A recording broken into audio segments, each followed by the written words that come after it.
Start करते हैं। हम लोग 12 क्लास का रिवीजन क्लास करने जा रहे हैं। जो बच्चे इस साल परीक्षा में 2 फरवरी से बैठने जा रहे हैं। 11th क्लास में रेनबो है, रेनबो पार्ट 1, और 12th क्लास में रेनबो पार्ट 2 पढ़ना है, जिसका दूसरा किताब इसका नाम है रेनबो स्टोरी ऑफ इंग्लिश, जिसमें खास करके अंग्रेजी साहित्य में अंग्रेजी भाषा के बारे में बतलाया गया है कि ओल्ड इंग्लिश क्या है, मिडिल इंग्लिश क्या है, और उसके बारे में कंसेप्ट दिया गया है कि आखिर उसका उत्पन्न कहाँ से हुआ है। From where English language is originated, कहाँ से उत्पन्न हुआ, इसके बारे में प्रकाश डालना है। आज हम लोग देखने जा रहे हैं चैप्टर का अध्याय 3, और उसका टॉपिक है ओल्ड इंग्लिश। क्या है? ओल्ड इंग्लिश, यानी कि अंग्रेजी कहाँ से उत्पन्न हुआ है, इसका टॉपिक है ओल्ड इंग्लिश। उसके बारे में पढ़ेंगे, बुक पर देखेंगे। नहीं बुक है तो मेरे पास सिस्टम है, सिस्टम पे हम लोग देखेंगे, मिलकर पढ़ेंगे सब लोग। दिख रहा है ना साफ साफ? स्टार्ट करते हैं। पैराग्राफ 1 में क्या लिखा हुआ है कि the first period, the first से स्टार्ट है वर्ड, है ना? मेरे बोर्ड पर देखिएगा तभी समझ में आएगा, क्योंकि भारी है थोड़ा। The first period in the history of English is referred to by one of the following names: old English, Anglo Saxon and Anglo Celtic. क्या करना चाहते हैं ध्यान से? ये एक थीम है, विषय है, या एक लेख समझ सकते हैं, कंसेप्ट कर सकते हैं कि ओल्ड इंग्लिश क्या है। तो ओल्ड इंग्लिश को मेरे ग्राफ को ध्यान दीजिए, जहां जहां हम कलम ले जाएंगे वहां तक। सबसे पहले करा कि सबसे पहले समय में, फर्स्ट पीरियड में या पहले काल, यहाँ पर पीरियड मतलब टाइम नहीं लेंगे, पहले काल यानी पहले के समय में इसका इतिहास, किसका? क्योंकि अंग्रेजी भाषा का हिस्ट्री है, the history of English start कहां से हुआ है? पहला काल में इसको 3 नाम से जाना जाता था। किन नाम से? 3 नाम से। अब इसी को मैं एरो मार्क में डाल देता हूं, पहला, दूसरा, तीसरा। उसको बोलते थे प्राचीन अंग्रेजी, ओल्ड इंग्लिश। दूसरे थे एंग्लो सैक्सन, जो यूरोप से आकर बसे हुए थे, उन लोगों का प्रभाव इसके अंदर पड़ा हुआ था। एंग्लो सैक्सन, ठीक है, एंग्लो सैक्सन। और तीसरा था एंग्लो सेल्टिक,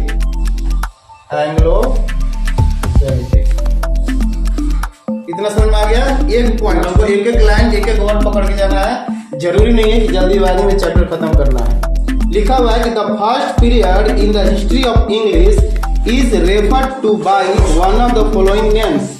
और इसके आधा पार्ट में इधर हम वर्ड मीनिंग डाल देते हैं, जो बहुत साधारण इसमें आसान दिया है। रेफर मतलब क्या होता है जी? What do you understand by refer? The term refer करने का मतलब एग्जांपल समझते हैं। मान लेते हैं कोई रोगी बीमारी है और वह बीमार होने के चलते एक्सीडेंट होकर उसको लेकर सदर अस्पताल में, लेकिन वहां से डॉक्टर क्या कर दिया? रेफर कर दिया। रेफर करने का मतलब किसी को भेजना, है ना? तो उसी तरह कह रहा है कि यह जो पहला काल है, यह रेफर करता है कि अंग्रेजी का इतिहास क्या है, यानी बतलाता है। रेफर मतलब बतलाना है। रेफर करने का एक्चुअली मीनिंग हुई कि डॉक्टर ने बतलाया कि हमसे यहाँ यह केस नहीं संभलेगा, तुमको जहानाबाद या पटना लेकर जाना पड़ेगा। उसी तरह इतिहास का, अंग्रेजी प्राचीन इतिहास के इतिहास में पहला काल रेफर करता है, इसका इतिहास बतलाता है कि इसे 3 नाम से जाना जाता था। खत्म। Number 1 old English, second Anglo Saxon, और थर्ड वन एंग्लो सेल्टिक। खत्म। आगे बढ़ते हैं बुक के अनुसार। However, कब ऐसा हुआ कि the earlier 2 names are more popular and used more often। अब इस 3 नाम में से 2 नाम, जहां जहां मेरा कलम घूमेगा एकदम क्लियर समझ में आएगा, देखिएगा। इन 3 नाम में से 2 नाम बहुत परिचित, मतलब फेमस हुआ, पॉपुलर हुआ, लोकप्रिय हुआ समाज में। पॉपुलर समाज नहीं, पूरा वर्ल्ड की बात कर रहा है। अंग्रेजी भाषा का इतिहास हम पढ़ रहे हैं। ओल्ड इंग्लिश और एंग्लो सैक्सन इसके अपेक्षा, तीसरा वाले की अपेक्षा, ये दोनों जो प्रकार था, ये 2 नाम से जो जाने जाते थे, बहुत पॉपुलर हुआ। और प्रायः इसका प्रयोग किया जाता था। वर्ड दिया है ऑफन यूज्ड, यानी बोलचाल की भाषा में इन्हीं दोनों का प्रयोग किया जाता था। क्लियर है? तो यहाँ पे एक वर्ड डाल सकते हैं, ऑफन। ऑफन मतलब प्रायः। ऑफन मतलब क्या होता है? प्रायः। ठीक है, हिंदी नहीं लिखवाएंगे, आप लोग खुद से कॉन्सेप्ट सेव करते जाइएगा। नहीं होगा फिर ऑफ टाइम में हम लोग हिंदी बात करेंगे। आगे बढ़ते हैं। तो यहाँ तक क्लियर हो गया। क्या पढ़े हैं कि अंग्रेजी के इतिहास में सबसे पहले काल में यानी पूर्व में 3 नाम से जाना जाता था, old English, Anglo Saxon and Anglo Celtic. इन तीनों में से 2 नाम जो पहला दूसरा पे वो बहुत लोकप्रिय हुआ और उसका आम जनता प्रायः प्रयोग करता था। बस इतना ही हुआ, खत्म। आगे बढ़ते हैं। The history of English begins with the coming of the Anglo-Saxons from Europe to mainland Britain। ध्यान से सुनिएगा, कह रहा है कि इसका इतिहास कैसे प्रारंभ हुआ। How it begins, how it commences। Commence का मतलब प्रारंभ होना या शुरू करना। How it commences, कैसे अंग्रेजी उत्पन्न हुआ, कहाँ से प्रारंभ हुआ। तो इसका इतिहास बताता है, ये जो कॉन्सेप्ट है ओल्ड इंग्लिश में लिखा गया है, इसका इतिहास यही है कि इसके बीच में कौन लोग आ गए, यूरोप से। कौन सा देश से, यूरोपियन लोग आ गए। कहां पर भैया, तो ब्रिटेन में। ब्रिटेन कहाँ है जी, हाँ इंग्लैंड का एक शहर है ब्रिटेन, लंदन है ना, ब्रिटेन में। तो यूरोप से चल के ब्रिटेन में कौन आ गए भैया, देखो यहां सब जोड़ दीजिए, बीच में कौन घुस गया, एंग्लो सैक्सन लोग प्रवेश कर गए। और ब्रिटेन के मुख्य भाग में मेनलैंड, इसको क्या बोलते हैं, मेनलैंड। ब्रिटेन के जहां ज्यादा आबादी थी, जहां लोग वास करते थे, वहां पर ये लोग कुछ उद्देश्य लेकर आए थे। क्या करने आए थे वो बाद में लिखा हुआ है, पढ़े हैं तो बता देगा। सबसे पहले ट्रिक जान लीजिए कि इसका इतिहास कहां से प्रारंभ होता है, कि एंग्लो सैक्सन लोग ब्रिटेन में यूरोप देश से चलकर आए। अब क्या करने आए आगे पता चलेगा। ये क्लियर हो गया। तीसरा पॉइंट, एंग्लो सैक्सन लोग यूरोप देश के थे, वो लोग ब्रिटेन में यानी कि इंग्लैंड में प्रवेश किए, वहां के मुख्य भागों पर, मुख्य भूमि पर। आगे, the period of this is, इसका काल दिया है कब से कब तक एंग्लो सैक्सन रहे, तो यहां पर डाल देंगे स्टार, पीरियड, उन लोग का काल, समय काल या अवधि, अवधि या काल, कब तक वो लोग थे एंग्लो लंदन में। तो लिख रहा है कि AD 449, टाइमलाइन दे दिया है AD 449 टू AD 1066। अब आता है कि सर AD क्या है और AD क्या है, इसका फुल फॉर्म तो जानना होगा, व्हाट इज AD। अच्छा, तो इसके पहले हम जानते हैं इतिहास, हमको क्लास में 10th में पढ़ाया गया होगा कि बीच में कौन है, 0 पॉइंट मानते हैं, ऋणात्मक संख्या पढ़ा है ना जी, क्या बोलते हैं इसको, संख्या रेखा पर दर्शाओ नंबर को, पूर्णांक संख्या जो भी हो। तो ऋणात्मक क्या होता था, इधर लिखते थे, और धनात्मक इधर लिखते थे। बीच में क्या है, न्यूट्रल है, 0 है। उसी तरह इतिहास को 2 भागों में बांटा गया है। बीच में कौन आ गया, इसका नाम है जीसस क्राइस्ट। यीशु मसीह का जब जन्म हुआ तो इस समय काल को 2 भागों में बांट दिया गया। यीशु मसीह के जन्म के पूर्व के समय को बिफोर क्राइस्ट बोलते हैं, ईसा पूर्व। क्या बोलते हैं, ईसा पूर्व, यानी ईसा मसीह के जन्म के पहले के वर्षों को ईसा पूर्व। और एडी क्या हुआ, एडी मतलब एनी डोमिनस होता है। इसका मैं देख लेता हूं, बता देता हूं आप लोग को, 1 सेकंड। एंटी नहीं होता, इसका शुद्ध फ्रेंच वर्ड है। एडी फुल फॉर्म डालेंगे तो आ जाएगा, एडी फुल फॉर्म अन्नो डोमिनी। इसका जो शुद्ध जो वर्ड है, लैटिन वर्ड है अन्नो डोमिनी। एडी का फुल फॉर्म बात कर रहे हैं, डोमिनी। अब कहिए सर क्या है एनो डोमिनी, ये भी अंग्रेजी वर्ड है, लेकिन ये किस भाषा का शब्द है, लैटिन वर्ड। मैंने पहले ही बताया ये क्या है, लैटिन शब्द है, लैटिन भाषा।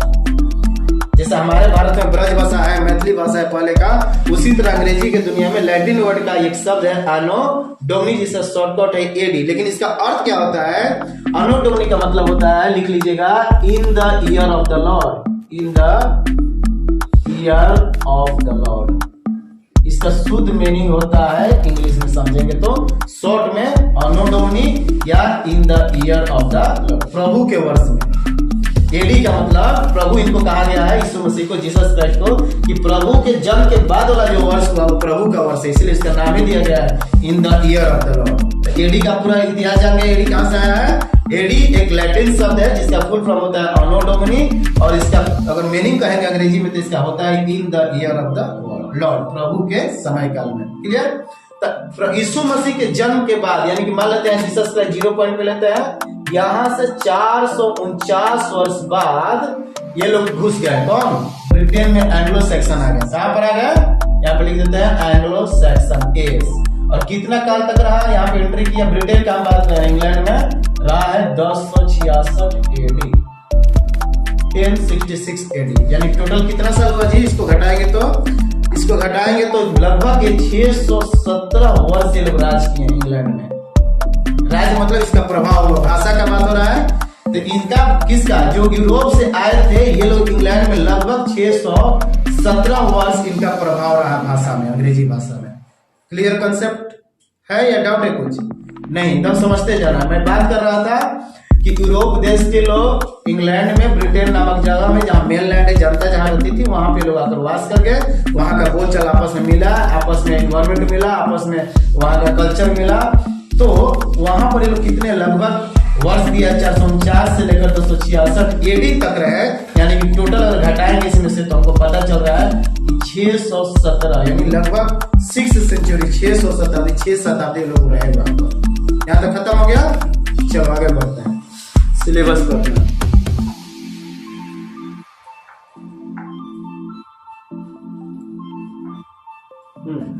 These two dates signify two major invasions that changed the course of history.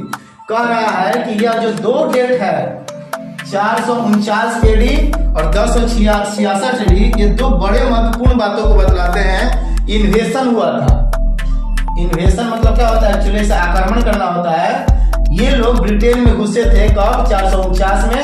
इनका प्रभाव खत्म हुआ फिर कब? 1066 में। यानी कारण कि ये जो दो डेट है ये बतलाता है, बहुत महत्वपूर्ण चीज बताता है कि 449 में एंग्लो सैक्सन आए, और जब ये लोग गए तो फिर दूसरा इन्वेशन किसी और का हुआ होगा। क्वेश्चन मार्क आता है ना जी। मान लो इसका प्रभाव, जैसे मोदी जी का सरकार चल रहा है 10 साल से, है ना, तो एक ना एक दिन चुनाव के आधार पर उनका अन्य सरकार आएंगी या अन्य चेहरा दिखाई देगा प्रधानमंत्री के रूप में। तो उसी तरह एंग्लो सैक्सन जब 617 वर्ष रह गया तो पहला आक्रमण इन्वेशन यानी कि इंटर हुआ, इसमें इंटरफियर कब हुआ? 449 में। लेकिन कह रहे कि दो डेट ये निर्धारित करता है, सिग्निफाई कर रहा है कि दो लोग इसमें प्रवेश किए। पहला एंग्लो सैक्सन और दूसरा 266 में जब इसका प्रभाव 0 हो गया, ये न कोई प्रभाव नहीं रहा इन लोग का, तो फिर कोई नया आदमी आ रहा है। कौन आ रहा है बाद में जिक्र करेंगे, इसको रहस्यमय रहने देंगे। क्वेश्चन में डेट में से दो डेट ही जो है ये बतलाता है, ये बहुत महत्वपूर्ण चीज है, जिसमें दो लोग आकर इन्वेड किए हैं, यानी कि आक्रमण किए हैं या यहाँ पे प्रभावित हुए हैं। ठीक है, अब बात रहता है इन्वेशन मतलब क्या होता है, तो मीनिंग भी साथ में देखते जाएंगे। एक चीज भी नहीं हम लोग को छोड़ना है। इन्वेशन, इन्वेड करना मतलब जैसे उसी वर्ड से बना है, इन्वेड से। इन्वेशन मीन्स इंटर करेंगे तो आ जाएगा। ध्यान से सुनिएगा क्या कर रहा है। इन्वेशन का रियल मीनिंग जानना है और उच्चारण भी सीखना है। इन्वेशन हाँ नहीं पढ़ना, उसको वह पढ़ना है। इन्वेशन का मतलब किसी देश पर सेना का आक्रमण करना। तो यहाँ पर आक्रमण की बात नहीं हो रही है।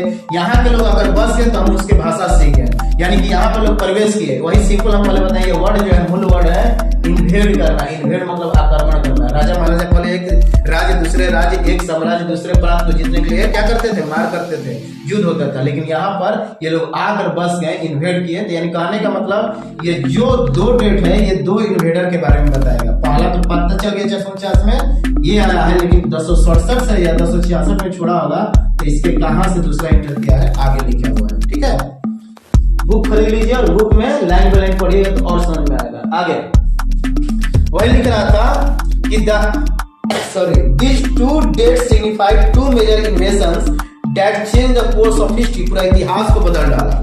ये दो लोग जब प्रवेश किए हैं तो ये पूरे इतिहास को बदल डाला, चेंज कर दिया। The Anglo-Saxons were fast। और इसके कुछ गुण दिए हैं, ये मिटा देता हूं ताकि क्लियर समझ में आए। तो यहाँ तक कोई डाउट है तो पूछ लीजिएगा, अन्यथा क्लास खत्म होने के बाद हमसे पूछिएगा।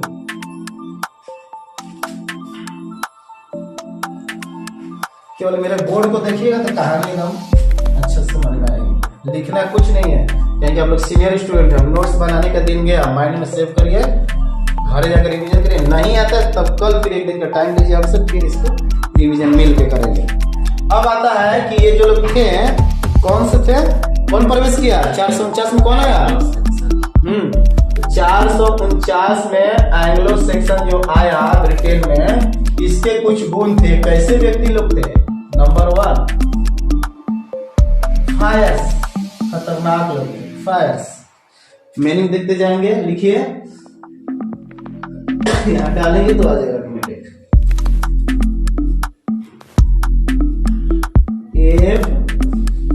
ऐसे क्या जनरल मीनिंग मालूम होगा आप लोगों को? बताइए, किसी को आइडिया है? फायर्स मतलब क्या होता है?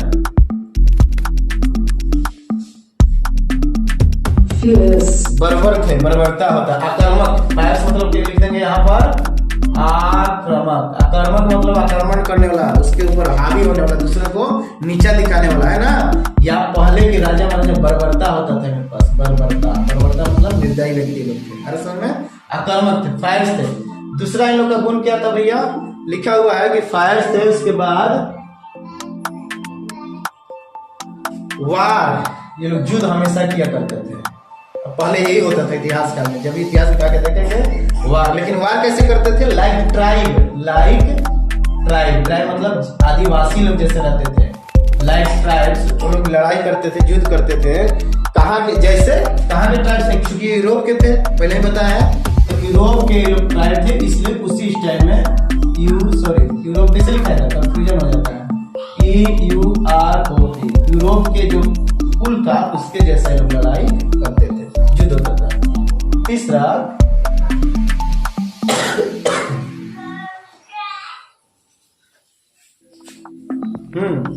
इनका इन्वेशन था। इन्वेशन मतलब आक्रमण करना, उस पर प्रभाव डालते थे। यानी मुख्य चीज यही तीन है। पहला, अच्छा से व्यवहार नहीं करना, बर्बरता नहीं रहना, निर्दयी रहना, आक्रामक होना, यानी कि किसी बात में चिल्ला के बात करना या मतलब हावी हो जाना। दूसरा, युद्ध किया करते थे। तीसरा, ये आक्रमण करते थे और इसी का रिजल्ट दिया है। एंग्लो सेक्शन इतना प्रभावित हो गया कि एज अ रिजल्ट क्या देखने को मिला? पहला, इसका रिजल्ट लिखा है कि इट चेंज इन 449। जब ये लोग आक्रमण किया ब्रिटेन में, तो सेल्टिक ब्रिटेन जो था जर्मेनिक इंग्लैंड में बदल गया। आप समझ देखो यहाँ पर, सेल्टिक ब्रिटेन यानी अंग्रेजी में ब्रिटेन को कन्वर्ट हो गया जर्मेनिक इंग्लैंड बन गया वो, जर्मेनिक। यानी कि 449 में जब ये लोग आया तो इन लोग के प्रभाव से बदल गया वहां का भाषा। पहले सेल्टिक ब्रिटेन था, जर्मेनिक इंग्लैंड, यानी कि जर्मनिक भाषा इसके ऊपर प्रवेश कर गया। ठीक है, इसका परिणाम हुआ लोग का आक्रमण करने का परिणाम। तो हम बार पॉइंट वाइज इसलिए दे रहे हैं ताकि रिकॉर्ड घर में जाकर भी पढ़िएगा तो समझ में आएगा, और अपना से नोट्स बनाना है। जितना आपको मालूम है सेंटेंस लिख रहा था अंग्रेजी में, उसी आधार पर लिखना है। कोई जरूरी नहीं पूरा ग्रामर का नॉलेज हो तभी आप लिख पाइएगा। तो इसमें कोई डाउट है? एंग्लो सेक्शन के 3 गुण, फायर्स होते थे, यूजुअली वो लोग वार करते थे और इन्वेशन किया करते थे, आक्रमण।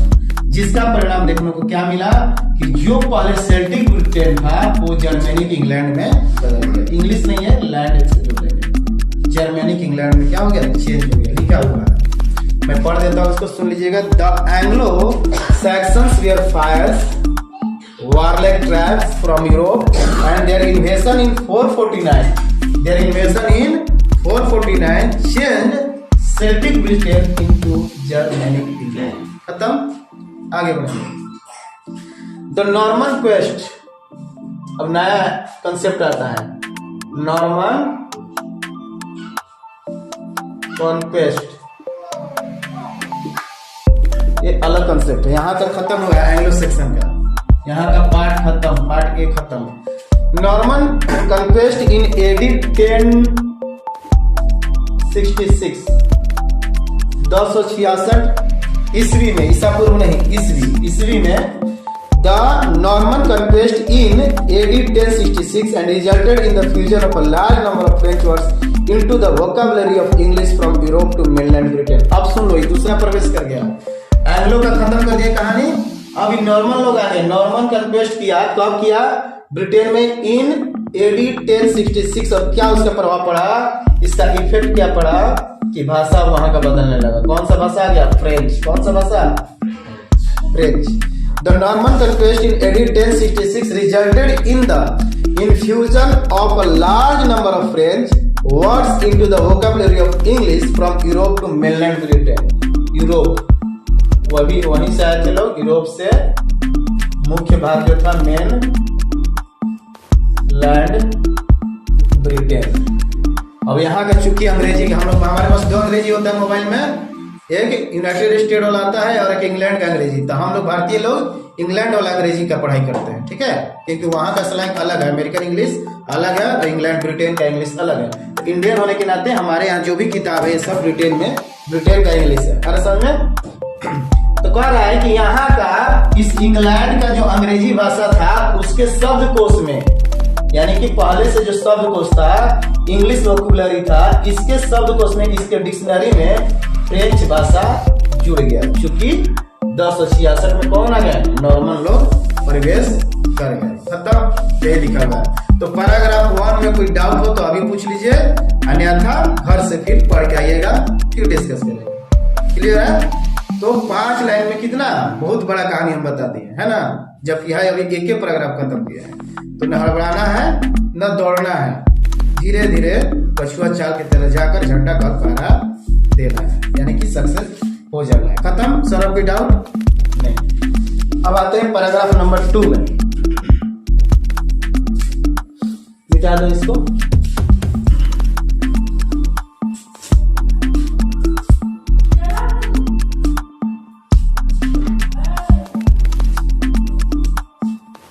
पैराग्राफ नंबर 2 लिखा है कि the relationship between Celts and invaders, एक रिश्ता का बात कर रहा है, संबंध का बात कर रहा है। रिलेशनशिप मतलब क्या होता है? संबंध। एक संबंध का बात किया जा रहा है पैराग्राफ नंबर 2 में। ओल्ड इंग्लिश चैप्टर जो है उसमें बात किया जा रहा है। पेज नंबर कितना है जी? ओल्ड इंग्लिश का पेज नंबर कितना? हाँ, 8 का पैराग्राफ नंबर 2 हम बात कर रहे हैं। पैराग्राफ नंबर 2 का जिक्र कर रहे हैं। इसमें कहा है कि एक संबंध का बात किया जा रहा है। किसके किसके बीच के रिलेशनशिप भैया? तो सेल्स एंड इनवेडर्स, आक्रमण करने वाले जो थे, और एक सेल्स नाम के समुदाय है, उन लोगों के बीच का रिश्ता के बारे में या संबंध के बारे में जिक्र किया जा रहा है। The relationship between the Celts and the invaders is difficult to describe accurately. कह रहा है कि इन दोनों के बीच का संबंध को वर्णन करना बहुत कठिन काम है। It is difficult to describe or it is difficult to explain what is the relation between cells and invaders। एक आक्रमण करने वाले और एक पहले के जो सेल्स लोग इस इंग्लैंड में रहते थे, दोनों के बीच का क्या संबंध है, इसका वर्णन करना नामुमकिन है। सही एक्यूरेटली मतलब सही मीनिंग यहाँ साइड में लिखते जा रहे हैं, जो हमको लग रहा है कि थोड़ा बहुत है। एक्यूरेटली में क्या होगा? RA, रेट लिख दो पहले, दाम LY सफिक्स जोड़ IQ रेटली 3 पार्ट में याद कर लेंगे। IQ वाला रेट मतलब दाम, LY सफिक्स का IQ रेटली, कितना आसान है। तो सही इन दोनों के बीच का संबंध को बतलाना क्या है? नामुमकिन है या डिस्क्राइब करना कठिन चीज है। बट परंतु they seem to have settled down, भले इन लोग के रिलेशनशिप क्या था पता नहीं है, लेकिन ऐसा प्रतीत होता है। सिम मतलब ये सब पढ़ाया है 10th क्लास में। सिम मतलब प्रतीत होना, IPS, सिम्स मतलब IPS, ऐसा प्रतीत हो रहा है that seems to have settled down side by side in more or less peaceful contact with Anglo-Saxons and combined to produce 7 kingdoms known as the Anglo-Saxon Heptarchy। बहुत बड़ी चीज कर रहा है, ध्यान से सुनिएगा। कह रहा है कि सेल्स और इन्वेडर्स के बीच में क्या संबंध है, इसका हमको कोई पता नहीं है या उसका वर्णन करना बहुत कठिन चीज है, परंतु ऐसा प्रतीत होता है कि ये लोग दोनों आपस में सेटल डाउन हो गए, यानी सहमत हो गए। सेटल डाउन, एक दूसरे के प्रति सहमत हो गए हैं। सेटल डाउन, ठीक है, वो सेटल डाउन हो गया साइड बाय साइड, क्योंकि ये लोग आपस में शांति पूर्वक संपर्क बना के रखे हुए हैं। इसलिए हमको ऐसा प्रतीत होता है, क्या अंदर की बात हमें पता नहीं है, लेकिन ऐसा प्रतीत होता है, it seems or it appears that the both community cells and invaders have settled down into each other because they are living with harmony and peace। वो लोग आपस में मिलकर और शांति के साथ जी रहे हैं। कह रहा है कि बोला वो लोग पीस के साथ, पीसफुल संपर्क है इन लोगों के पास, शांति पूर्वक संपर्क है, एक दूसरे से हंसते हैं, बोलते हैं, खेलते हैं, बातचीत करते हैं, उसके पर में जाते आते हैं, ऐसा प्रतीत होता है। लेकिन अंदर की क्या बात है, इसका वर्णन करना बहुत कठिन है। समझ में आगे विथ एंग्लो सेक्शन, इन लोग का रिलेशनशिप किसके साथ है? एंग्लो सेक्शन के साथ, एंग्लो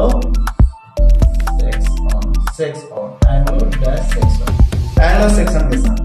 और ये लोग मिलकर ये लोग एक नया साम्राज्य बना लिया, जैसे बाबा राम रहीम जेल में अभी साम्राज्य बना रहा है ना, वो अपना रखा था, पंजाब में लुधियाना कहाँ तो रहता था, हरियाणा में कहीं उसका था अपना, ताजमहल अंदर बनाया था, अपना करेंसी चलता था। भारत का बात कर रहे हैं, वो अपने आप को राजा समझता था, फिल्म निकालता था राम रहीम, लेकिन उसको फिल्म निकलवा दिया दुनिया के, जब पकड़ाया उसका असलियत ये धर्म ये ढोंगी है। उसी तरह कह रहा है कि एंग्लो सेक्सन लोग इन दोनों के साथ मिल गए थे, चूंकि 450 में ब्रिटेन में आए थे। अब पहले क्या आक्रमणकारी इंग्लैंड को और दूसरे वहां का जो सेल्स ग्रुप में लोग रह रहे थे, उन लोग के साथ इन लोग का रिलेशनशिप जुड़ गया था। ये तीनों मिलकर एक नया साम्राज्य को स्थापित कर दिया, किंगडम। और कितने साम्राज्य? टोटल 7 साम्राज्य को मैंने युद्ध कर करके लड़ाई कर लिया होगा, जीत गया होगा। जैसे बाबर अकबर कैसे पहले थे इतिहास में, वैसे ये एंग्लो सेक्सन बहुत प्रभावशाली साबित हुआ अंग्रेजी भाषा को काबू में करने के लिए, अपनी भाषा को फैलाने के लिए हर जगह।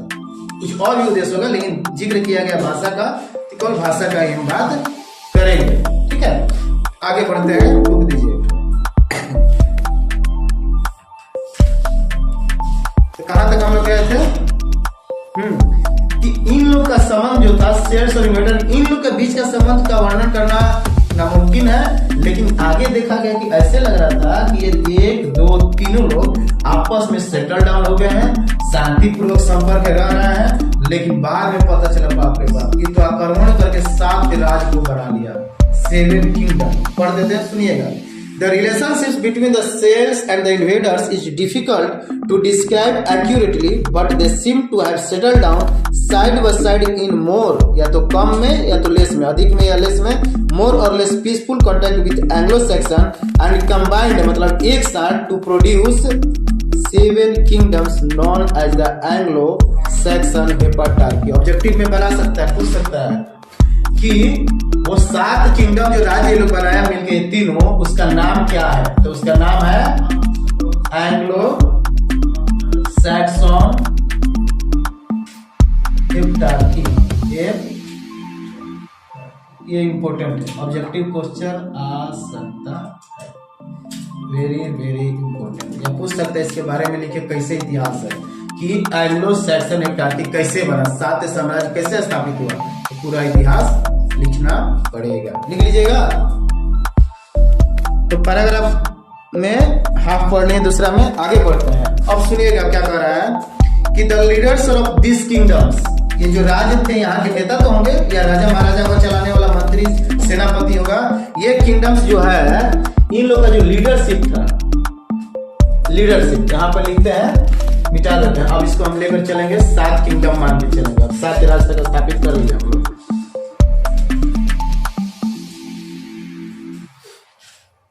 कहां तक गए थे? 7 किंगडम्स स्थापित हो चुका, जिसका नाम है एंग्लो सैक्सन हेप्टार्की। ठीक है, क्या है मैं बता देता हूँ, आगे बढ़ते हैं। तब तक कह रहे कि इन लोग के बीच में 7 राज्य में नेतृत्व जो करता था, लीडरशिप जो था, नेतृत्व था, लीडरशिप जो था ऑफ दिस किंगडम्स, ये 7 राज्य का जो लीडरशिप था, धीरे धीरे passed into the hands of the Saxons. अब पहले राजा महाराजा ब्रिटेन को होंगे, लेकिन धीरे धीरे ये लोग अपना आदमी बनाने लगा 7 राज्य में। अरे समझ में वही करे कि इस ब्रिटेन का नेतृत्व जो था धीरे धीरे इन लोगों के हाथों में जाने लगा, सैक्सन्स में जाने लगा। कहने का मतलब है कि इसका अपना आदमी यहाँ बैठा दिया। जैसे कोई भी सरकार आती है तो अपना अधिकारी या आईएएस अधिकारी हो, जैसे गुजरात में तो कुछ भी एग्जाम्पल लेते हैं, अपना आदमी को बैठा देता है। उसी तरह जब एंग्लो सेक्सन राज करने लगा तो 7 जगह अपना व्यक्ति को क्या कर दिया? बैठा दिया। वही लिखा है कि the leadership of this kingdom से 7 साम्राज्य का ग्रेजुअली मतलब धीरे धीरे, स्लोली, ग्रेजुअली मतलब धीरे धीरे, लिखा था ग्रेजुअली लेकिन पढ़ाता है ग्रेजुअली, धीरे धीरे ये साम्राज्य इन लोग के हाथों में, सेक्शंस के हाथों में आने लगा। नेतृत्व चला गया, कंट्रोल चला गया आगे। अब क्यों चला गया? क्योंकि they are better in political understanding. England वालों से अच्छा ये राजनीतिक करना जानते थे, इसलिए ये लोग जीत रहे थे। बिकॉज द लीडरशिप क्यों चला गया इनके हाथों में, 7 साम्राज्य के हाथों में? Because they know the better politics knowledge, better politics knowledge ना बोलेंगे, अंडरस्टैंडिंग, समझ थी राजनीतिक क्या समझ था उन लोग के पास। क्लियर है? बेटर पॉलिटिक्स अंडरस्टैंडिंग था। ठीक, कहानी समझ में आ रहा है कि एंग्लो सैक्सन जब 7 राज्य मिल के बना लिए तो उनका लीडरशिप खुद चलने लगा, या क्यों चलने लगा? अगर कोई पूछ दिया कि why the leadership of Saxons are overcome the Britainians, Britain के ऊपर क्यों ओवरकम कर लिया? तो इसका सिंपल एक ऑब्जेक्टिव आंसर है, because they have better politics understanding, क्योंकि उन लोगों के पास राजनीतिक समझ उनके अपेक्षा ज्यादा होगी, इसलिए वो साम्राज्य में अपना राज कर रहे थे। खत्म, आगे बढ़ते हैं।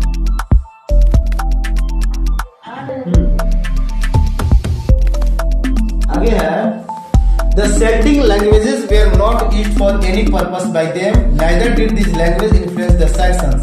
अब कहना है कि ये लोग अपना भाषा का प्रयोग करने लगे। सातों साम्राज्य में ये लोग सैक्सन्स जो थे, एंग्लो सैक्सन्स, ये अपना भाषा लैंग्वेजेस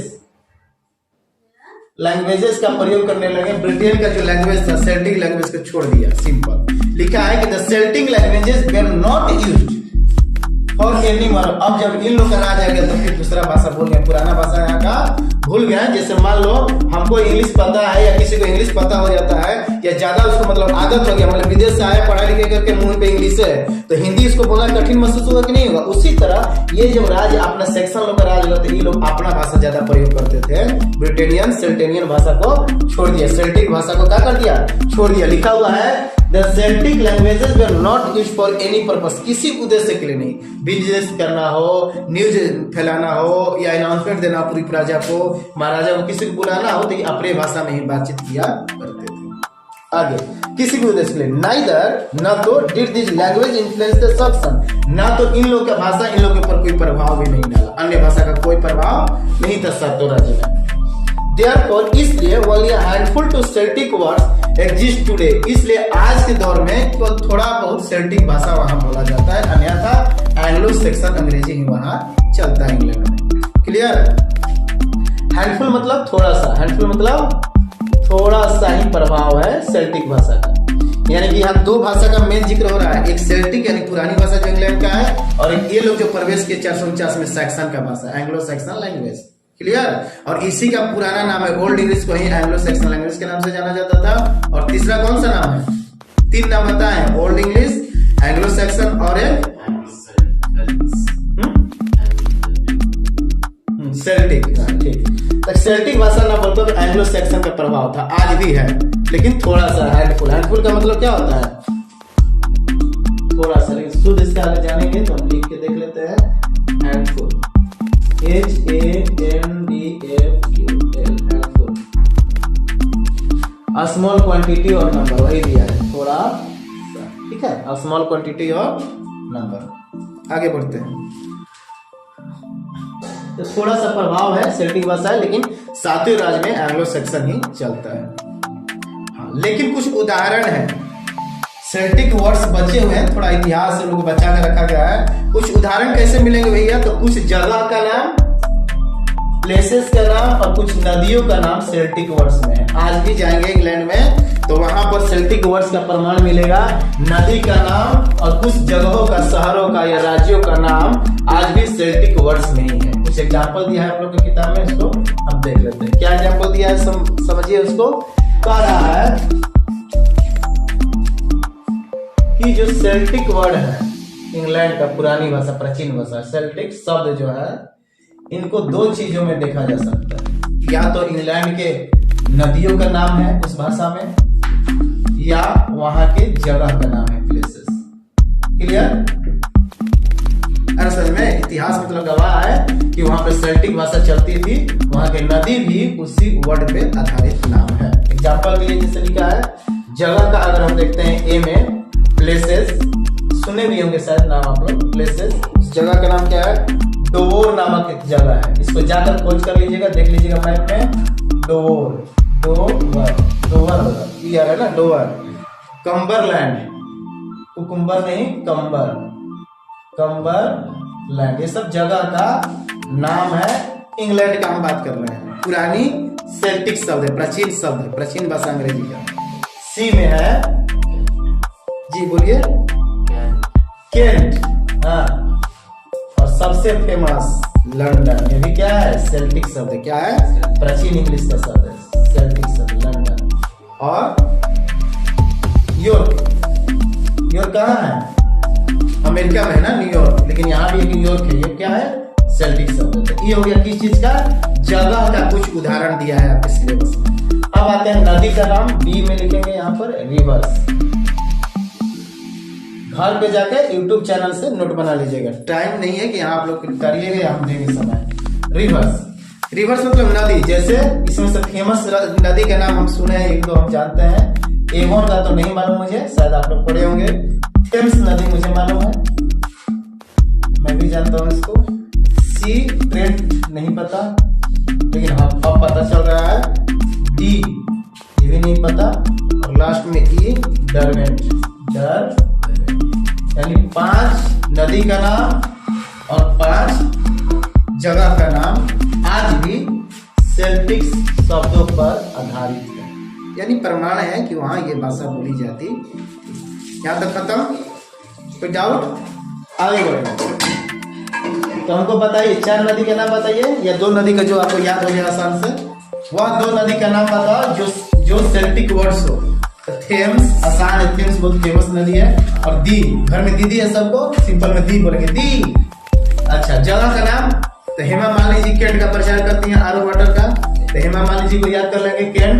और दूसरा लंदन, अंग्रेज वाला आया था हमारे यहाँ। तो हो गया खत्म, कहानी ऑब्जेक्टिव बन गया। तो कोई 2 ऐसे नदी या जगह का नाम बताएं जो केल्टिक वर्ड्स पर आधारित हो। तो लिख लीजिएगा, देखिए क्वेश्चन तो ऐसा ना। चलिए आगे बढ़ते हैं। Paragraph number 3। Some traces of Britain's Celtic past are also preserved in the first syllable of the names of some towns and districts in present day England। कारण कि आज के दिन में, आधुनिक यानी 2024 में, अगर हम इंग्लैंड में जाएंगे तो आज भी कुछ ऐसे शहर या जिले के नाम हैं जो प्रमाण देते हैं कि सेल्टिक वर्ड्स है। यानी तीसरा हो गया, ए में जगह, बी में नदी, और तीसरा में यहाँ लिख देते हैं सी में टाउन्स और डिस्ट्रिक्ट का नाम, टाउन्स एंड डिस्ट्रिक्ट्स। वहां के इंग्लैंड के जिले और कुछ शहर का नाम आज भी किस भाषा में है? सेल्टिक शब्द के नाम पर पड़ा है। वही लिखा है कि कुछ ट्रेसेस मिलते हैं, कुछ खोज करके मिला है वहां पर, ट्रेसेस, पहचान या चिन्ह मिलता है। Some traces of Britain's Celtic past are also preserved in the first syllable of the names of some towns and districts in present day England। आज के वर्तमान जो इंग्लैंड है, वहां पर हम जाएंगे वर्तमान दिन में, आधुनिक काल में, तो वहां भी वहां के शहर और जिलों का नाम इस शब्द में मिलेगा, जो सेल्टिक वर्ड्स का भूतकाल का प्रमाण है। सेल्टिक पास्ट का क्या है? प्रमाण है, प्रूफ है कि ये शब्द वहां चलता था। अंग्रेजी, ये भी एक अंग्रेजी है, लेकिन अलग अंग्रेजी, इसका नाम है सेल्टिक। ठीक है, आगे चलेंगे। These are, और कुछ एग्जाम्पल दिया है, तो शहर कहते हैं, इसमें से हम जान रहे हैं मैनचेस्टर का नाम मैं सुना हूँ, ये भी एग्जाम्पल है, लिख लीजिएगा ए, बी, और ये वाला एग्जाम्पल सी। सी में मैनचेस्टर का नाम सुने होंगे आप लोग, मैनचेस्टर। दूसरा शहर का नाम है क्या जी, बोलिए? विनचेस्टर। सब एक ही जैसा, विन, इसमें मैन जोड़ दिया, यहाँ पर विनचेस्टर लिख लीजिएगा, अपना से बना लीजिएगा। सी, और क्या है? ग्लूसेस्टर, ग्लू, GLOU, ग्लूसेस्टर, इसका थोड़ा स्पेलिंग ध्यान से देख लीजिएगा। डी क्या है? लिचफील्ड, लिचफील्ड मतलब इनफील्ड, राजदूत पे लिखा रहता है इनफील्ड कंपनी, लिखा है ना, रॉयल इनफील्ड। तो उसी तरह ये वर्ड है लिचफील्ड, FIELD। अब जाके जिद मत कर देना हमको राजदूत खरीदो पापा, तुम मारेगा मोबाइल में पापा, याद आ जाएगा तुमको, पढ़ना है पहले। ई लिचफील्ड, सलिसबरी, ये सब शहर का नाम है या जिला का नाम वहाँ का इंग्लैंड का, जाकर मैप में खोजिएगा कहाँ पर है, सलिसबरी। और लास्ट है एक्स्टर, क्या है? एक्स्टर। समझ में आ गया? 3 चीज प्रमाण दे दिया, नदी का नाम, जगह का नाम, कुछ शहर या जिलों का नाम आज भी आधुनिक काल में, वहां अभी भी हम जाएंगे 24 मिनट में, तो प्रमाण मिलता है कि पुरानी अंग्रेजी, प्राचीन अंग्रेजी के नाम पर आधारित है जगहों का नाम। खत्म। Another class of Celtic words preserved in modern English are words connected with religion and religious activity. Group D, A, BCD।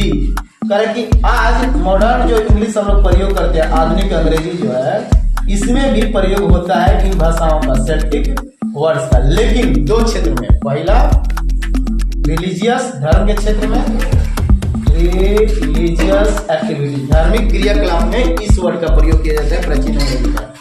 Activity, याद रखना है। कोई पूछ देगा कि सेल्टिक वर्ड्स का प्रयोग मॉडर्न इंग्लिश में कहाँ होता है, तो दो ऐसे आंसर होगा, पहला धार्मिक क्रियाकलाप और दूसरा धर्म में, रिलीजियन में, रिलीजियस। खत्म, याद हो जाएगा। आधुनिक अंग्रेजी में सेल्टिक वर्ड्स कहाँ प्रयोग किए जाते हैं, किया गया है प्रायः, तो धार्मिक क्रियाकलापों में और धार्मिक बातों में, धर्म में। क्लियर हो जाएगा, दो ही कंसेप्ट है। खत्म, आगे बढ़ते हैं पेज नंबर 9 पे। खत्म हो जाएगा पेज 8, पेज 9 पे। ये यहाँ पर टॉपिक थोड़ा दिया है, ध्यान से देखिएगा। Dialects of old English. Dialects, अब डायलेक्ट्स मतलब क्या होता है, पहले इसको हम मीनिंग लिख लेंगे या जान लेंगे उसको क्या होता है। डायलेक्ट्स, डायलॉग का नाम सुना है, जो डायलॉग बोला जाता है।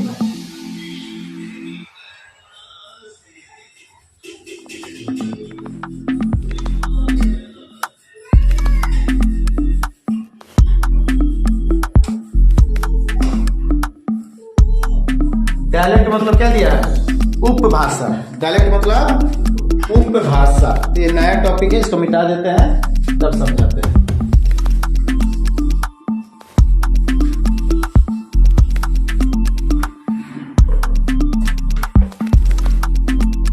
होमवर्क में आप लोग का रोज यही रहेगा कि घर से नोट्स बनाकर लाना है। मदद के लिए लिंक आपको शेयर किया जाएगा, वहां से ईयरफोन डालिए, शांति पूर्वक डिस्टर्ब बिना किए दोपहर में जाके फेयर बना के कल हमसे रोज का होमवर्क रोज चेक करा लेना है। पेंडिंग काम नहीं रखना है। मोदी जी तो पेंडिंग नहीं रखे, कितने अच्छा नेता हैं। 22 तारीख मतलब 22 तारीख को उद्घाटन कर लिया हमारे वाला, इसीलिए है ना। चलिए आगे बढ़ते हैं। उसी तरह हम लोग को मोदी जी से सीखना चाहिए, हमारे माननीय प्रधानमंत्री हैं। चलिए आगे बढ़ते हैं, हेडिंग डालते हैं डायलेक्ट्स।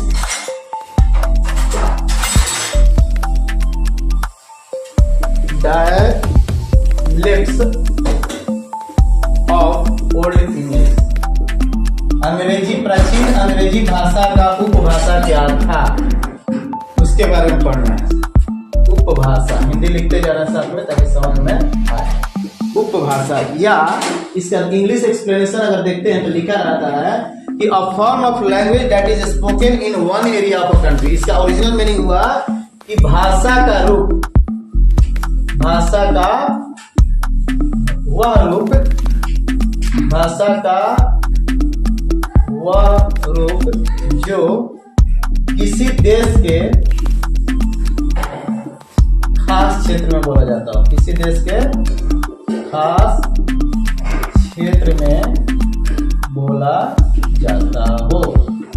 जैसे एग्जांपल, हमारा उत्तर भारत का हिंदी कॉमन वर्ड है, लेकिन बिहार में अगर आते हैं तो यहाँ भोजपुरी, मैथिली, मगही, इटीसी बहुत सारा है।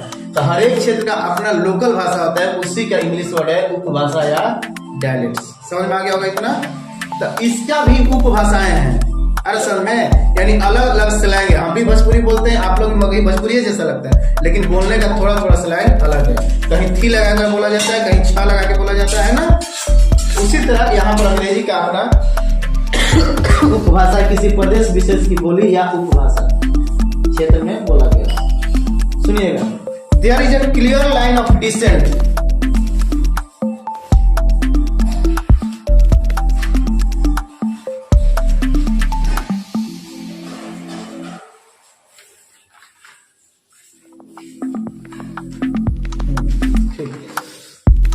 There is a clear line of descent. Descent मतलब क्या होता है जी, ascending order, descending order math पढ़े हम लोग ना। डिसेंडिंग मतलब क्या हो जाएगा, नीचे आना, ये ना उतरना, और वही क्रम, वही लिखा है कि there is a clear line of descent. कैसे उपभाषा बना, जैसे मान लो हमें ओल्ड भाषा था कि कैसे धीरे धीरे फैलते गया, डिसेंट होता गया। डिसेंट मतलब फैलते गया, यहाँ पर हो जाएगा और वही क्रम में बढ़ते गए। दूसरी तरफ जैसे समय बीतते गया वैसे वो डिसेंट होता गया उपभाषा इसका।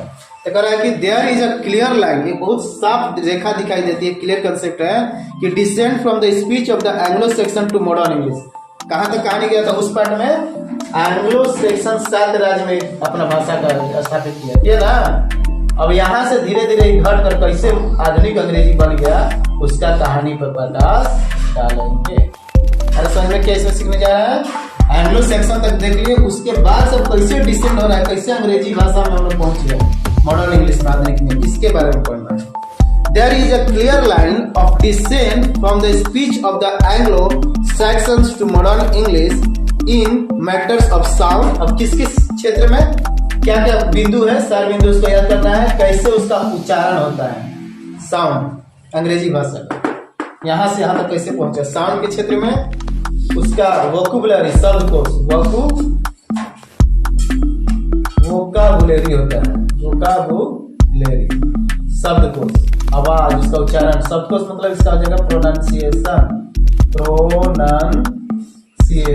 कैसे उच्चारण करना है, उसका शब्दकोश कैसे लिखना है, उसके बाद उसका व्याकरण क्या है उस भाषा का, ग्रामर, ठीक है, ग्रामर, स्पेलिंग कैसे लिखाएगा, स्पेलिंग,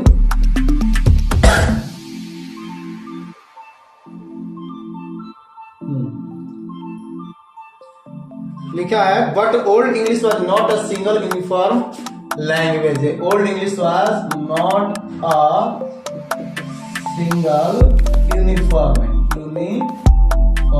लैंग्वेज। जैसे कोई भाषा यूनिफॉर्म नहीं होता है, एक नहीं होता है। जैसे मान लो तमिल में गए थे, तमिलनाडु में हम रहते थे, तो तमिलनाडु चेन्नई का तमिल अलग है, अगर तिरुनेलवेली तरफ चल जाएंगे दूसरा जिला में तो तमिल अलग है।